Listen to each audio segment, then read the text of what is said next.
जय हिंद दोस्तों, आप सभी का स्वागत है मेरे चैनल नम्मा क्लासेस में। तो आज की वीडियो में हम लोग आरआरबी ग्रुप डी एनटीपीसी के कुछ इम्पॉर्टेंट क्वेश्चन इस वीडियो में पढ़ेंगे। तो पहला क्वेश्चन है आज का, वर्ग का क्षेत्रफल ज्ञात कीजिए जिसका विकर्ण 12 सेंटीमीटर का आधा है।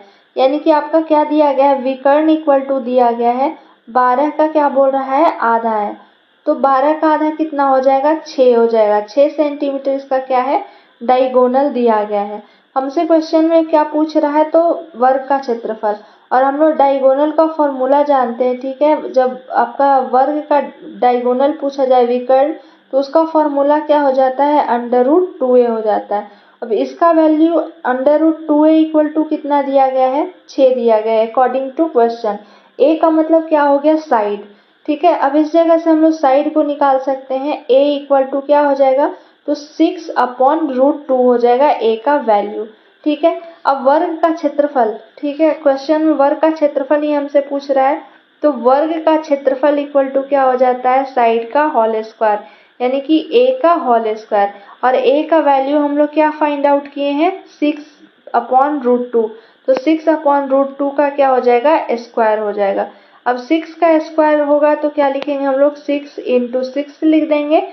और रूट और √2, ठीक है, √2 और √2 को जब हम लोग 2 बार मल्टीप्लाई करेंगे तो इक्वल टू ये क्या आएगा, 2 आएगा। तो अपॉन क्या लिख देंगे, 2। अब ये 2 से कितने टाइम्स में कट जाएगा, 3 टाइम्स में कट जाएगा।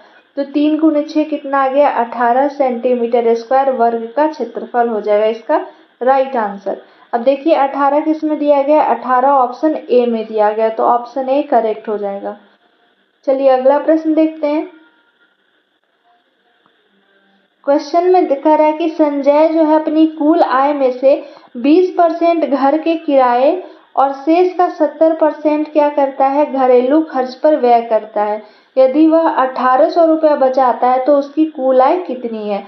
ये देखिए 2024 में पूछे गए क्वेश्चन है। क्वेश्चन में क्या दिया गया कि संजय जो है वो 20% घर के किराए पर और 70% खर्च कर रहा है घरेलू खर्च पे, और कितना बचा रहा है, तो 1800 रुपया बचाता है। तो मान लेते हैं कि उसकी कुल आय ही पूछ रहा है। तो सबसे पहले हम लोग लिख लेते हैं, माना कि कुल आय, ठीक है, कुल आय कितना इसका मान लेते हैं, कुल आय कितना हो जाएगा, x मान लेते हैं इसे, कुल आय इक्वल टू x, ठीक है। अब अकॉर्डिंग टू क्वेश्चन हम लोग आएंगे, कह रहा है क्वेश्चन में कि इतना ये खर्च कर रहा है किराए पे, तो x मान लेते हैं कि वो कमा रहा है, ठीक है। और आपका वैल्यू किसका दिया गया, बचत का दिया गया, यानी कि बचा रहा है। तो 20% ये जब घर पे खर्च कर रहा है तो 80% ये क्या कर रहा है, बचा रहा है इसमें से। तो 80/100 इसे लिख सकते हैं। और 70% कह रहा है कि शेष का 70 यानी कि 30% हो गया। 30/100 ये क्या कर रहा है, क्योंकि परसेंट में दिया गया है तो 100 हम लोग मानेंगे। 30% ये इस पे क्या कर रहा है, बचा रहा है घर में, ठीक है। अब ये सारे का वैल्यू हमारा कितना दिया गया है, 1800 रुपया दिया गया है।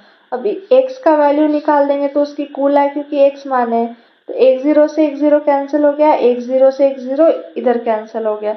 तो चलिए आगे सॉल्व करते हैं। तो ये कितना हो जाएगा, 24x हो जाएगा। 8 × 3 करेंगे और नीचे 10 × 10 क्या हो जाएगा, 100 हो गया, इक्वल टू क्या हो जाएगा, 1800 हो जाएगा।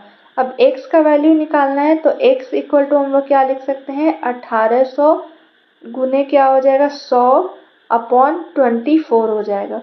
अब ये 6 से कट जाएगा, 6 से 4 बार में से काटते हैं और 6 से ये कितने बार में कटेगा, 300 में कट जाएगा। अब 4 से ये 300 कट जाएगा, 4 से 7 बार में लगाएंगे 28 और ये 15 बार में कट जाएगा। यानी कि इसका राइट आंसर क्या आ जाएगा, 75 × 100 आ रहा है।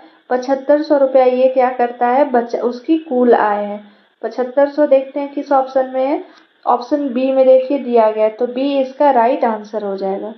चलिए अगला प्रश्न देखते हैं।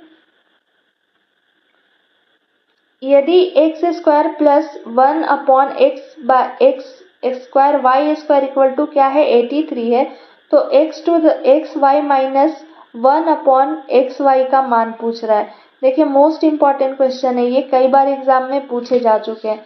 तो मान लेते हैं हम लोग कि x², ठीक है, और y², इसे a मान लेते हैं, ठीक है, क्योंकि हमें लिखने में थोड़ा इजी रहेगा।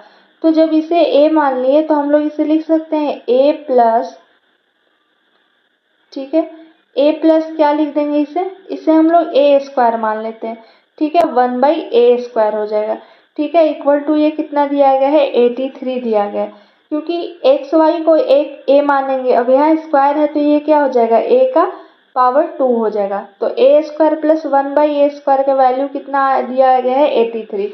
अब एक्स वाई है जब ये, तो एक्स वाई यानी कि स्क्वायर हट रहा है तो क्या पूछ रहा है, 1 प्लस 1/a का वैल्यू हमसे पूछ रहा है कि क्या होगा, इससे लिख सकते हैं, क्योंकि देखिए सेम चीज है, बस इसमें स्क्वायर है, इसमें स्क्वायर को हटा दिया है, तो a प्लस 1/a का वैल्यू हमसे पूछ रहा है कि क्या होगा। तो जब ऐसे प्रश्न दिए रहे हैं, आपका स्क्वायर है, स्क्वायर से क्या क्वेश्चन किस में चेंज हो रहा है, तो चेंज हो जा रहा है, बस उसका पावर हट रहा है, और साइन जो है वो दोनों का सेम रहेगा, ठीक है, दोनों का सब 1 इस जगह पे प्लस हो जाएगा, दोनों का साइन आपका सेम हो तो क्या हो जाता है, a plus 1/a equal to formula हो जाता है √b-2, ठीक है, √b-2 हो जाता है। अब b-2 इससे पहले नोट डाउन कर लीजिएगा आप लोग, b-2 ये b हो गया, ठीक है, 83 जो इसका वैल्यू दिया गया, तो अंडर रूट क्या हो जाएगा, 83 हो जाएगा, माइनस क्या हो जाएगा, 2 हो जाएगा। अब 83 में से 2 को माइनस करेंगे तो क्या बचेगा, √81 बचेगा, और 81 किसका स्क्वायर रूट होता है, तो 9 का जब स्क्वायर करेंगे तो वो आ जाएगा 81, तो इसका राइट आंसर 9 हो जाएगा। ऑप्शन देखते हैं, ऑप्शन डी में दिया गया, तो राइट आंसर इसका ऑप्शन डी हो जाएगा। चलिए अगला प्रश्न देखते हैं। एक वस्तु की बिक्री पर आरंभिक प्रतिशत लाभ 74% था। यदि वस्तु का क्रय मूल्य 50% बढ़ जाता है लेकिन विक्रय मूल्य वही रहता है तो नया प्रतिशत लाभ ज्ञात करिए, क्या होगा, ये आपसे प्रश्न में पूछ रहा है। तो सबसे पहले हम लोग, क्योंकि इसमें पहला कंडीशन में सिर्फ और सिर्फ लाभ दिया रहा है, तो हम लोग मान लेते हैं, ठीक है, माना कि क्रय मूल्य जो है वो x मान लेते हैं। क्रय मूल्य इक्वल टू क्या हो गया, क्रय मूल्य यानी कि कॉस्ट प्राइस जिससे हम लोग सामान को खरीदते हैं, तो x मान लेते हैं, ठीक है। अब लाभ दिया गया है, इसे 100 मान लीजिए, 100 पे बनाएंगे तो थोड़ा इजी हो जाएगा, 100 मान लिए। अब क्वेश्चन में हमसे क्या देखिए दिया गया है, लाभ, लाभ कितने का हो रहा है, 74% का। जब 74% का लाभ हो रहा है यानी कि विक्रय मूल्य क्या हो जाएगा, 174 हो जाएगा, क्योंकि लाभ हो रहा है, खरीदे हैं 100 रुपया में और लाभ हो रहा है 74, यानी कि विक्रय मूल्य कितना हो जाएगा, 174 हो जाएगा, सेलिंग प्राइस। अब देखिए कंडीशन फिर से क्या कह रहा है कि यदि क्रय मूल्य 50% बढ़ा दिया जाता है, ये हमारा सेकेंड कंडीशन में दिया गया है। तो क्रय मूल्य पहले हम क्या माने थे, 100, अभी वर्तमान का जो नया हमारा बना है, वर्तमान का सीपी कितना हो जाएगा, तो कह रहा है कि 50% बढ़ रहा है यानी कि ये 150 हो गया, लेकिन विक्रय मूल्य वही है जो पहले था, तो विक्रय मूल्य कितना था हमारा, 174 आया था, तो उसमें कोई भी घटा या बढ़ा नहीं है, तो विक्रय मूल्य कितना है, 174 ही है। तो अभी भी इसको क्या हो रहा है, लाभ ही हो रहा है, कितना का लाभ हो रहा है, क्योंकि देखिए इसमें विक्रय मूल्य का मान जो है ज्यादा है, तो 174 माइनस क्या कर देंगे हम लोग, 150 कर देंगे। अब इसको जब माइनस करेंगे तो कितना आ जाएगा, 4 हो गया ये, और ये आपका कितना हो गया, 24 हो गया, 4 और ये 24, यानी कि 24 रुपया का लाभ हो रहा है इसे। अब क्वेश्चन में हमसे क्या पूछ रहा है, तो परसेंट लाभ पूछ रहा है। परसेंट लाभ का फॉर्मूला हम लोग जानते हैं, लाभ गुने 100, ठीक है, तो लाभ लिख देंगे, गुने क्या कर देंगे, 100 कर देंगे, और क्रय मूल्य, तो क्रय मूल्य देखिए दो है, एक 100 है और एक 150 है, लेकिन हम देखेंगे कि लाभ किस पे हो रहा है, लाभ 24 रुपया का हमको ये नए वाले पे हो रहा है, ना कि पुराने वाले पे। पुराने वाले पे लाभ 74% का हो रहा था, और इसमें आपका लाभ कितना हो रहा है, 24 पे। तो क्रय मूल्य हम लोग क्या लेंगे, नया वाला 150 हो जाएगा। अब ये 25 से इसको काटते हैं हम लोग, तो 25 से ये कितने बार में कट जाएगा, 6 बार में, और 25 से ये कितने बार में कट जाएगा, 4 बार में। 6 से ये कितने बार में कटेगा, 4 बार में, यानी कि क्या बचा हमारा, 4 × 4 बचा। 4 × 4 करेंगे तो क्या आ जाएगा, 16%। 60% क्या हो रहा है, लाभ हो रहा है। देखते हैं किस ऑप्शन में है, ऑप्शन बी में दिया गया, तो राइट आंसर इसका ऑप्शन बी हो जाएगा। अगला प्रश्न है, यदि A/B इक्वल टू कितना है, 3/2, और B/C इक्वल टू कितना दिया गया है, 3/2 है, तो ABC का मान ज्ञात करिए। तो इसे दो तरीके से हम लोग सॉल्व कर सकते हैं, ये भी देखिए 2024 का क्वेश्चन पूछा गया है। तो सबसे पहले देखिए, जब ऐसा बड़ा टर्म में क्वेश्चन दिया हुआ रहता है तो ऑप्शन से हम लोग इसे बनाएंगे। अब देखिए कि इसमें A/B 3/2 है, तो पहला को जब हम लोग AB का निकालेंगे, यानी कि जो 9 और 4 की बात करते हैं, तो इसे जब भी डिवाइड करेंगे तो 3/2 आएगा, नहीं आएगा, तो पहले ऑप्शन ये गलत हो गया। दूसरा में ये क्या दिया गया है, तो 6/4, तो ये 3 और 2 आ सकता है। तीसरा जो ऑप्शन है ये आपका कितना, 3 और 2, ये भी आ सकता है। डी जो ऑप्शन है वो कितना आ जाएगा, तो ये 2 3 से अगर इसे हम लोग करते हैं तो ये भी नहीं आएगा। तो जब भी होगा तो ऑप्शन बी और सी में से होगा।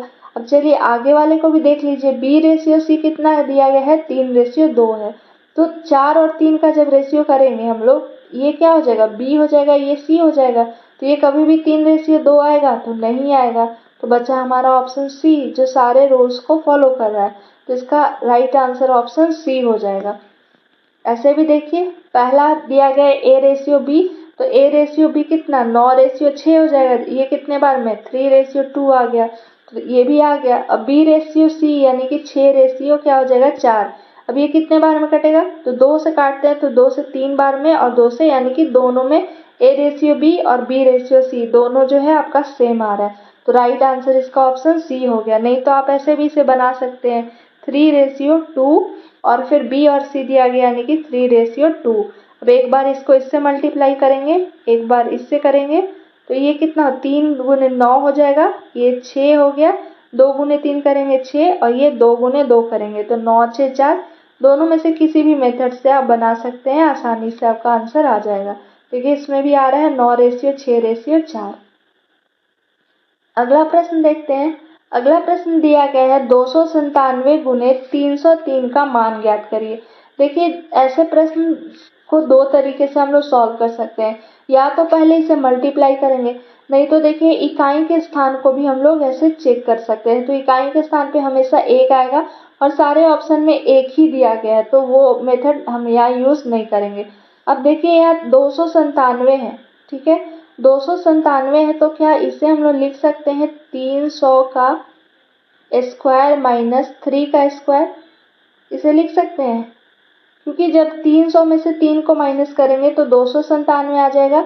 एक बार ए स्क्वायर माइनस बी स्क्वायर के फॉर्मूला पे ये आ गया, तो देखिए ए स्क्वायर माइनस एक बार प्लस करेंगे तो 300 प्लस क्या हो जाएगा, 3 हो जाएगा, और फिर 300 माइनस 3 हो जाएगा ये, ठीक है। तो ये 303 आ गया, कोई साइन नहीं है, तो क्या ये 297 इसी फॉर्म में देखिए आ गया, जो दिया गया है इसी फॉर्म में, तो बस हम लोग इसी फॉर्म में इसको रख देंगे, तो ए स्क्वायर माइनस बी स्क्वायर हो गया। अब ऐसा इसलिए किए हैं क्योंकि 0 अगर लास्ट में रहता है तो हमें सॉल्व करने में थोड़ा कम टाइम लगेगा। अब 3 का 9 हो जाएगा, और 2 0 है उसका स्क्वायर है, यानी कि 1 2 3 4 हो जाएगा, माइनस क्या कर देंगे 3 का स्क्वायर यानी कि 9। अब देखिए कि 8 से नज़दीक कौन है इसमें, क्योंकि 9 ही हमें माइनस करना है, तो 9 माइनस पहला तो ऑप्शन होगा नहीं, दूसरा भी नहीं होगा, ये सी जो है वो 91 है, जबकि यहाँ 9 ही माइनस करना है, तो राइट आंसर इसका ऑप्शन सी हो जाएगा। जब इसे माइनस करेंगे तो क्या आ जाएगा, तो ऑप्शन सी जो है वो करेक्ट हो जाएगा। चलिए अगला प्रश्न देखते हैं। 10 मैथ्स के क्वेश्चन थे, ये सारे के सारे 2024 के एग्जाम में देखिए पूछे गए हैं, ये भी 2024 का है क्वेश्चन, ये भी आपके 2021 के हैं। जो भी सेलेक्टेड क्वेश्चन है उसी इस वीडियो में रखा गया है। आई होप आपको वीडियो पसंद आया होगा। अगर मेरा वीडियो पसंद आया तो please like share and subscribe ज़रूर करें, और चैनल पे नए हैं तो जाकर प्रीवियस वीडियो को एक बार ज़रूर देखें, हो सकता है एग्ज़ाम में आपके लिए काफ़ी बेनिफिशियल हो। Thank you for watching my video.